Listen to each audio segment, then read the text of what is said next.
Videos देखने के लिए सब्सक्राइब करें जनसत्ता.com, बेल आइकन दबाकर पाएं लेटेस्ट नोटिफिकेशंस।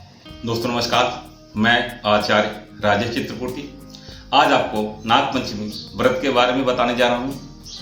नागपंचमी का जो व्रत है प्रत्येक वर्ष श्रावण मास की शुक्ल पक्ष की पंचमी को मनाया जाता है, जो है इस वर्ष यानी सन 2020 में 25 जुलाई को पड़ेगा।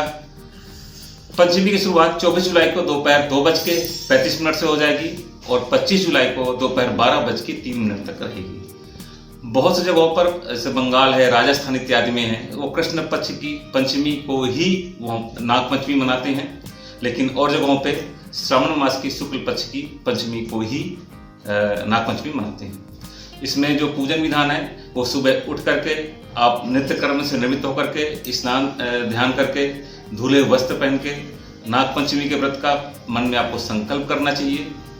उसके बाद आपको व्रत करना चाहिए इनका, और सर्प का आकार बना करके उनके अक्षत, पुष्प, दूध, घी, खीर इत्यादि से उनकी पूजा करना चाहिए और भीगे हुए बाजरे और घी भी इन पे चढ़ाना चाहिए।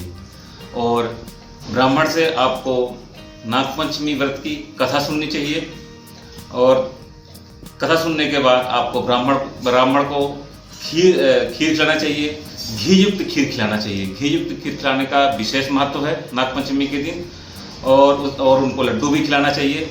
उसके बाद उनको दान दक्षिणा दे करके उनको विदा करना चाहिए। नागपंचमी व्रत वाले दिन आपको एक टाइम भोजन करना चाहिए, और उसके बाद आपको अगले दिन फिर उठ करके अगले दिन आपको उठ करके नहा धो करके भगवान शिव की पूजा करके उसके बाद ब्राह्मण वगैरह को कुछ दान करके उसके बाद ही आप कुछ ले सकते हैं।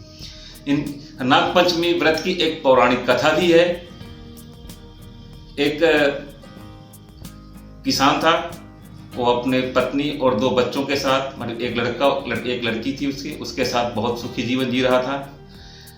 एक दिन वो हल जोत रहा था। हल जोतते हुए एक सर्पणी ने अपने 3 बच्चों को जन्म दिया था, और वो बच्चे हल में आकर के उनकी मृत्यु हो जाती है, जिसकी वजह से सर्पणी को बहुत क्रोध आता है और वो उस किसान को और उसके बेटे को डस लेती है, जिसकी वजह से दोनों की मृत्यु हो जाती है। जब किसान की बेटी को पता चलता है तो वो बहुत दुखी होती है और वो कटोरे में दूध लेकर के वहाँ पे रखती है और क्षमा याचना मांगती है कि हमारे जो पिता और भाई से जो गलती हुई है उसे आप क्षमा करें।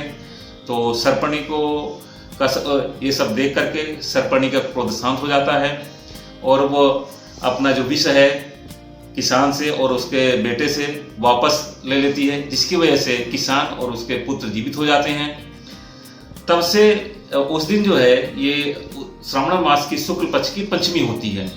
तब से ये दिन परंपरागत के तौर पे नागपंचमी के व्रत के बारे में लोग इसको मनाने लगे हैं और नाग देवता की इस दिन पूजा करने लगे हैं। ऐसा मानते हैं जो नागपंचमी के दिन नाग देवता की पूजा करता है, उनका व्रत करता है, वहाँ पे सर्पदंश यानी सर्प काटने का भय भी नहीं होता और माँ लक्ष्मी की उन पे कृपा रहती है। और एक चीज इसमें यह भी है कि उस दिन जमीन को नहीं खनते, मतलब जमीन को नहीं खना जाता और हल नहीं चलाया जाता है। तो जो आपको कथा सुनाई कि हल के चलाते समय जो सर्प मर गए थे, इसीलिए जो है इस दिन हल नहीं चलाया जाता।